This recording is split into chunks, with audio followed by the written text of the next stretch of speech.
Ang pakikidigma ay may iba't ibang taktika. Talagang utak ang labanan. Kung minsan, kailangang gamitan ng panlilinlang.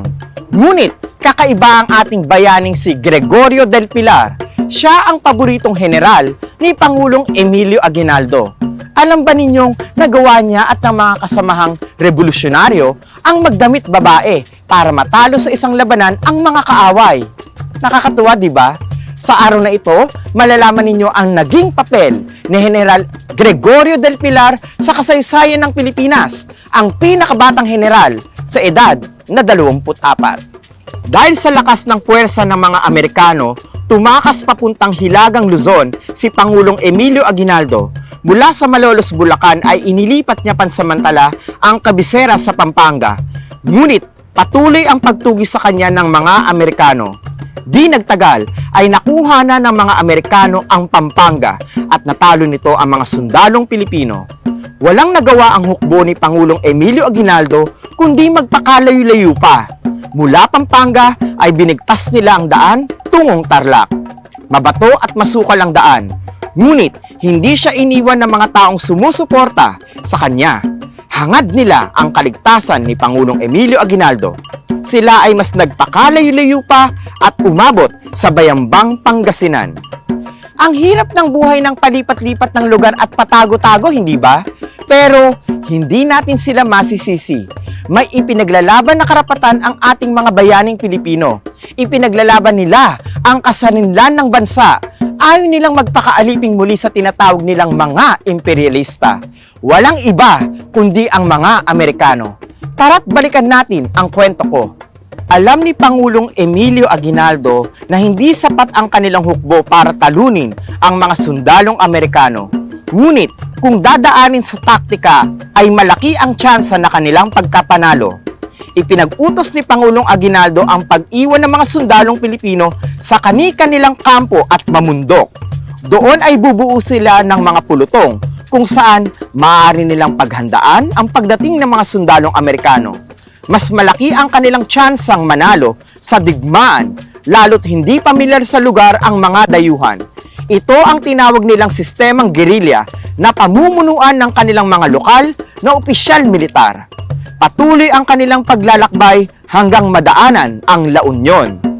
Mahirap ang buhay ng nagtatago, uhaw, gutom, pagod, sakit ng katawan at patuloy na pag-aalala mula araw hanggang gabi.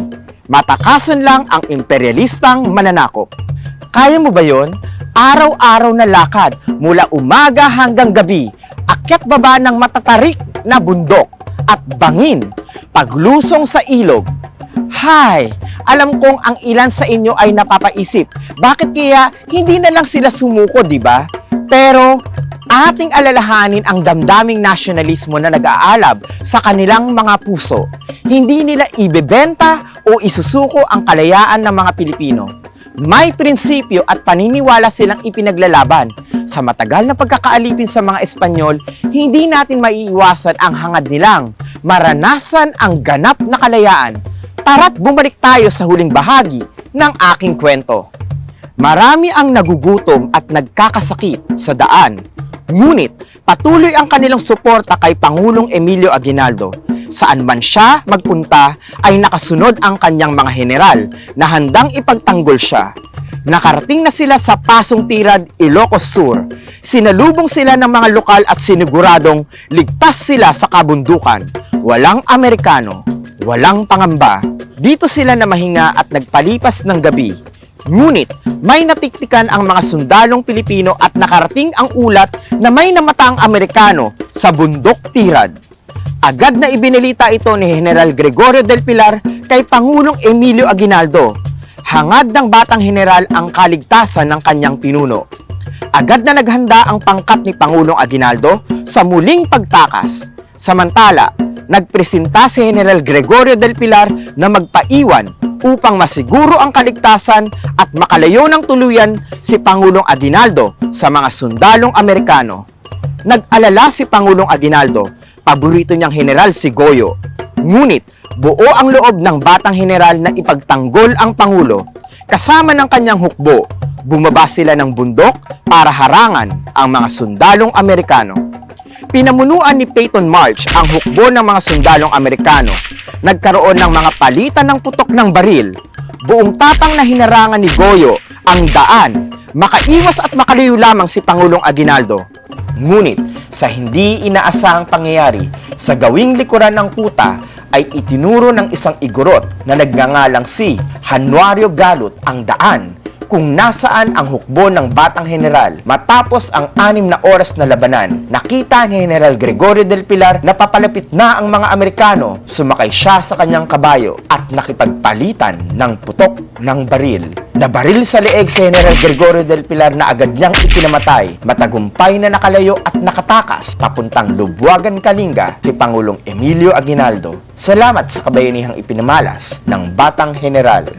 Ang bigat sa loob, hindi ba? Dahil sa pagturo ng isa nating kababayan sa lihim na daanan patungo sa lugar kung nasaan sina General Gregorio del Pilar, natalo sa labanan ang mga Pilipino. Tunay nga na kung walang pagkakaisa, watak-watak at hindi iisa ang layunin, ay talagang mahihirapan ang lahat. Kahit pa ang isang leader ay ubod ng husay.